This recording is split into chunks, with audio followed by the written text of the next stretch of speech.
Dios te bendiga. Hoy vamos a continuar meditando en la palabra de Dios bajo este rema, la gracia de Dios en ti. El apóstol Pablo dijo en la primera epístola a los Corintios, capítulo 15, verso 10, dijo así: pero por la gracia de Dios soy lo que soy, y su gracia no ha sido en vano para conmigo. Antes he trabajado más que todos ellos, pero no yo, sino la gracia de Dios conmigo. Y esto es algo tremendo, porque él estaba aquí contando cómo fue su llamado, cómo fue que Jesús lo llamó. Se le apareció primero a los apóstoles, y como él dice que a él como un abortivo le apareció luego después, y que su gracia se manifestó para con él. Es decir, ¿qué es la gracia de Dios? Cuando decimos que es la gracia de Dios, sabemos que es el regalo inmerecido de Dios. Es el don de Dios que él pone en nuestra vida porque Él quiere, no porque nosotros lo merezcamos, no porque nosotros nos lo hayamos ganado, porque nosotros todos somos pecadores arrepentidos, algunos que hemos creído en Cristo, pero ya con el perdón de Dios tenemos más que suficiente. Sin embargo, Dios no solamente nos da su perdón y nos da la vida eterna, sino que Él nos da su gracia, Él nos da su favor, y esa gracia empieza a trabajar y empieza a operar en nosotros, y empieza a producir en nosotros algo, empieza a producir un cambio. Y aquí el apóstol Pablo estaba diciendo: yo por la gracia de Dios soy lo que soy. Es decir, que Pablo no solamente Jesús se le apareció para decirle que por qué das cosas contra el aguijón. Jesús solamente no se le apareció para sacarlo del error en el que estaba Pablo. No solamente Jesús le perdonó sus pecados, sino que Él le hizo un llamamiento, lo llamó a ser un apóstol a los gentiles, y lo usó poderosísimamente. Y Él dijo y llegó a entender: por el regalo de inmerecido de Dios, por la gracia de Dios, es que yo soy lo que soy. Es decir, que si yo puedo hablar en nombre de Dios, si yo puedo enseñar, si yo tengo revelación, si puedo orar y los enfermos se sanen, todo lo que hago y todo lo que soy, no me lo debo a mí mismo, sino que es por la gracia de Dios. Y Él dijo además: y su gracia no ha sido en vano para conmigo. Antes he trabajado más que todos ellos. ¿A quién se estaba refiriendo a Pablo? Él se estaba refiriendo a los otros apóstoles. Es decir, Jesús le da su gracia a todos sus hijos. Él a todos no solamente nos llama, nos perdona, tiene misericordia de nosotros, sino que Él nos da dones, nos comparte su naturaleza divina sobre nosotros sin nosotros merecerlos. Pero Él dijo: para conmigo esa gracia no fue en vano. ¿Por qué? Porque yo he trabajado con la gracia de Dios. Es decir, que Dios nos capacita por su gracia nos hace lo que somos, nos hace hijos de Dios sin nosotros merecerlos. Pero luego hay una parte que se requiere de nosotros, y es que nosotros colaboremos con la gracia de Dios. Es que nosotros nos esforcemos y trabajemos para que esa gracia produzca fruto, para que esa gracia se multiplique, para que esa gracia alcance a otras personas que también puedan ser impactados por esa gracia. Y dice el apóstol Pablo: y no yo, sino la gracia de Dios conmigo. Es decir, él entendía que todo lo que él hacía y todo lo que él era no era producto de su esfuerzo personal, sino es porque la gracia de Dios, ese favor de Dios, ese don divino sobre nuestra vida que se manifiesta a través de la presencia del Espíritu Santo, es lo que nos lleva a nosotros a hacer todo lo que hacemos para Dios.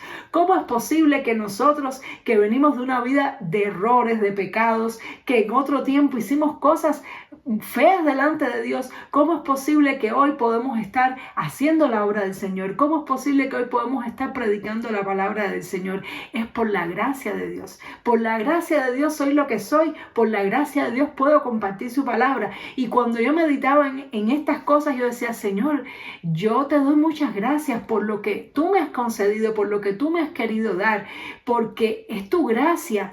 Yo no me merezco que tú me capacites, que me envíes a predicar tu palabra. Yo no me merezco que tú me des entendimiento de tu palabra y que me des el privilegio de poderla compartir. No me lo merezco, es tu gracia. Ahora hay una parte que a mí me toca, Yo tengo que esforzarme, yo tengo que decir, voy a trabajar para la obra del Señor, voy a poner en manifiesto el don, voy a usar los dones que Él me dio, pero es su gracia y es la gracia de Él la que nos da fuerza, es la gracia de Él la que nos hace hallar favor para otras personas. Y no solamente eso, sino que la gracia nos embellece, la gracia nos hermosea, tanto delante de Dios como delante de otras personas. Aquí lo vemos como dice en Lucas, que Jesús, siendo niño, en Lucas capítulo 2 dice: y descendió con ellos, capítulo 2, verso 51. Aquí nos habla de este momento en cuando Jesús se le perdió a sus padres porque se quedó en el templo disertando con los sabios allí en el templo y se les perdió a sus padres, pero bueno, ellos luego lo encontraron. Dice: y descendió con ellos y volvió a Nazaret y estaba sujeto a ellos. Y su madre guardaba todas estas cosas en su corazón. Y Jesús crecía en sabiduría y en estatura y en gracia para con Dios y con los hombres. Y esto es algo que Dios quiere. Nosotros como hijos de Dios, como nacidos de nuevo en Cristo, tenemos que pasar por un proceso de crecimiento, así como Jesús. Y en ese proceso de crecimiento tenemos que estar sujetos a Dios y a los líderes que Dios nos ha puesto. Dice que Jesús estaba sujeto a sus padres y sus padres no eran perfectos, sus padres eran seres humanos. Él sí era perfecto, pero sus padres no. Sin embargo, Él se sujetó a sus padres, fue obediente a sus padres y Dios lo bendijo con gracia, con sabiduría, delante de Dios y delante de los hombres. Y esto es lo que Dios quiere también para nosotros. Dios espera de nosotros como hijos de Dios amados, no solamente que seamos salvos de la ira venidera, no solamente perdonar nuestros pecados y que cuando Él venga podamos irnos con Él. Él espera que nosotros crezcamos como Jesús, que crezcamos en sabiduría, que aprendamos cada día más su palabra, que crezcamos en conocimiento de Dios, en saber comportarnos correctamente en este mundo, que crezcamos en estatura espiritual, que alcancemos nuevos niveles espirituales, y la estatura espiritual se obtiene venciendo obstáculos, venciendo tentaciones. Cada vez que tú y yo somos obedientes a Dios, vencemos al enemigo, vencemos los obstáculos, nosotros crecemos en estatura. Miren cómo Jesús, es decir, al sujetarse a sus padres, Él crecía en sabiduría y crecía en estatura. Y crecía en gracia también, delante de Dios y delante de los hombres. Crecía en el favor inmerecido de Dios. Dios le daba más y más y más. A veces nosotros queremos tener más gracia. Queremos: Señor, dame dones. Señor, yo quiero hacer. Dame tu gloria, dame tu poder. Yo quiero ir a las naciones. A veces queremos que haya mucha gracia de Dios en nosotros, pero la gracia viene con el crecimiento. La gracia viene con la sabiduría. La gracia es un proceso que viene en el tiempo cuando nosotros nos sujetamos a Dios y nos sujetamos a los líderes que Dios nos ha puesto. Cuando tú y yo llevamos cautiva la carne a la obediencia de Cristo, cuando tú y yo vencemos las tentaciones, cuando permanecemos fieles y firmes en el tiempo, vamos a crecer como Jesús. Y la gracia de Dios va a crecer en nosotros. Dios nos va a ir dando más y más y más. Como Él dice: en lo poco me fuiste fiel, en lo mucho te pondré. Y es hermoso porque la gracia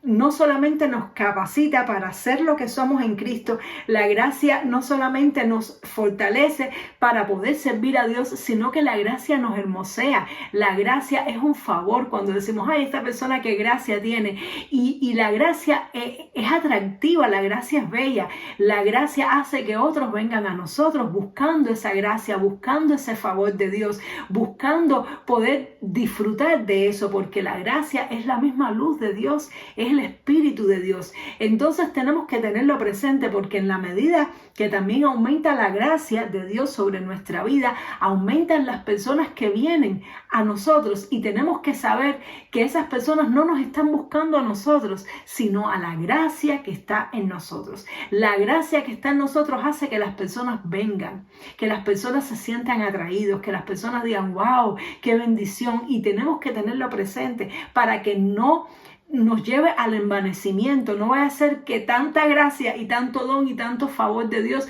nos pueda llevar a nosotros a un estado de creer que somos nosotros, nos pueda llevar a un estado de querernos hacer o sentir superiores, porque miren lo que le pasó a Lucifer. Tanta gracia había de Dios sobre él, y ¿qué pasó? Que él se envaneció y quiso ser igual que Dios. No estuvo contento, no estuvo satisfecho con todo lo que Dios le había dado. Y tenemos que también tener cuidado con eso, hermano, porque es bueno que seamos un poco ambiciosos en cuanto a querer más. Es bueno que busquemos que esa gracia abunde y sobreabunde. A todos nos gusta tener gracia de Dios, porque vemos cuando la gracia de Dios está sobre nosotros que hay favor, hallamos favor. Llegamos a un trabajo y a poco tiempo tal vez somos el menos capacitados y ya nos ponen en una posición de liderazgo. Se nos abren las puertas en el trabajo, se nos abren las puertas en la iglesia, se nos abren las puertas en la sociedad.